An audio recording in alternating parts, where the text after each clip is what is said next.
الحمد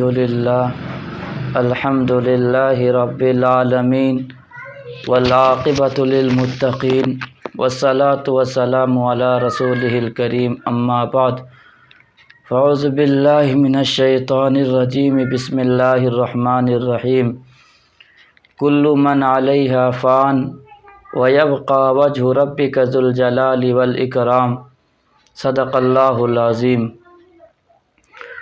عزیز ساتھیوں، بزرگوں، یہ دنیا دار فانی ہے، یہ دنیا فنا ہونے والی ہے۔ اصل زندگی آخرت کی زندگی ہے، سب کو وہیں جانا ہے۔ یہاں انسان آیا ہے تیاری کرنے کے لیے، لِيَبْلُوَكُمْ أَيُّكُمْ أَحْسَنُ عَمَلًا، تم میں سے کون اچھا عمل کرتا ہے۔ اصل زندگی تو آخرت کی زندگی ہے، یہاں کی زندگی کچھ بھی نہیں ہے۔ یہاں جو بھی آیا ہے وہ جانے کے لیے آیا ہے، لیکن جانے کے اسباب مختلف ہوتے ہیں۔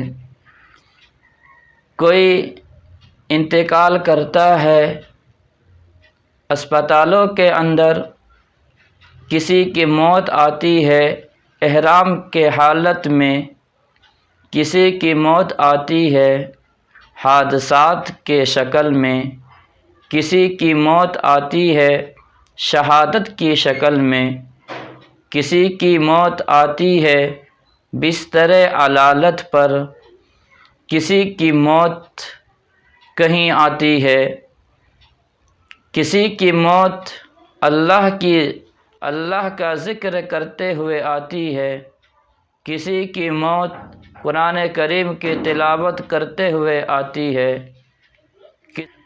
کسی کی موت درس و تدریس پڑھنے پڑھانے کی حالت میں آتی ہے۔ وہ خوش نصیب لوگ ہیں جن کی موت اس حالت میں آتی ہے کہ وہ پڑھتے پڑھاتے ہوئے ان کی موت آتی ہے، قرآن و حدیث کو پڑھنے پڑھانے کی شکل میں ان کی موت آتی ہے۔ وہ لوگ خوش نصیب ہے، وہ دنیا میں بھی کامیاب ہے، آخرت میں بھی کامیاب ہے۔ لیکن کچھ لوگ دنیا سے جاتے ہیں لیکن ان کی یادیں باقی رہتی ہے، ان کی یادیں تازہ رہتی ہے، بھولنے سے بھی وہ بھلاتے نہیں ہے۔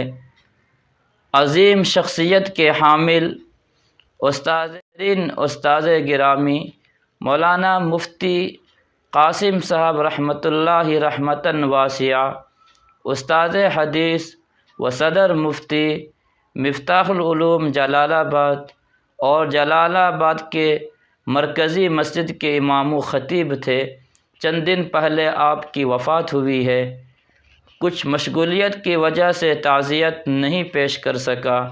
میں معذرت خواہ ہوں ان کے متعلقین متوسلین سے۔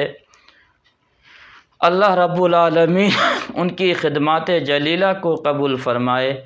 اللہ رب العالمین مفتی صاحب کی قبر کو نور سے منور فرمائے، اور اللہ رب العالمین ان کے متعلقین متوسلین محبین ان کی اولادوں کو ان کے نقش قدم پر چلنے کی توفیق عطا فرمائے۔ حضرت اقدس نور اللہ مرقدہ کے اندر بہت ساری خصوصیات تھی، ان میں سے جو سب سے نمایاں تھی آپ کی عاجزی اور انکساری۔ آپ کے اندر عاجزی اور انکساری بہت زیادہ تھی۔ آپ بڑوں سے بھی بچوں سے بھی شفقت اور محبت سے پیش آتے تھے۔ آپ کے اندر اللہ تعالیٰ نے تواضع رکھا تھا۔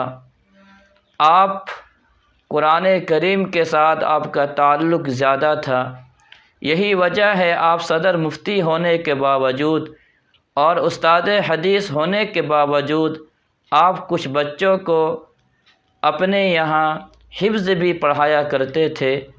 آپ کی زندگی درس و تدریس میں گزری ہے، آپ کی مکمل زندگی اللہ رب العالمین کے دین کو پھیلانے میں گزری ہے۔ ایک عظیم ہستی کو ہم نے کھو دیا ہے، پورے عالم کے لیے غم کا دن تھا وہ، لیکن انسان کے بس میں کچھ بھی نہیں ہے۔ انسان وہی کر سکتا ہے جو اللہ رب العالمین نے دیا ہے۔ اللہ پھر تمام محبین متوسلین تمام شاگردوں سے درخواست ہے کہ ان کے نام پر کچھ نہ کچھ ایصال ثواب کو کرتے رہے، ان کے نام سے کچھ نہ کچھ قرآن کریم کے تلاوت کر کے ان کے نام اعمال میں ثواب پہنچاتا رہے۔ اللہ رب العالمین ہمیں بھی اور تمام شاگردوں کو بھی ان کے نقش قدم پر چلنے کی توفیق عطا فرمائے۔ خراج تحسین پیش کرتے ہوئے بات ختم کرتا ہوں۔ آتی ہی رہے گی تیرے انفاس کی خوشبو، آتی ہی رہے گی تیرے انفاس کی خوشبو، گلشن تیری یادوں کا مہکتا ہی رہے گا۔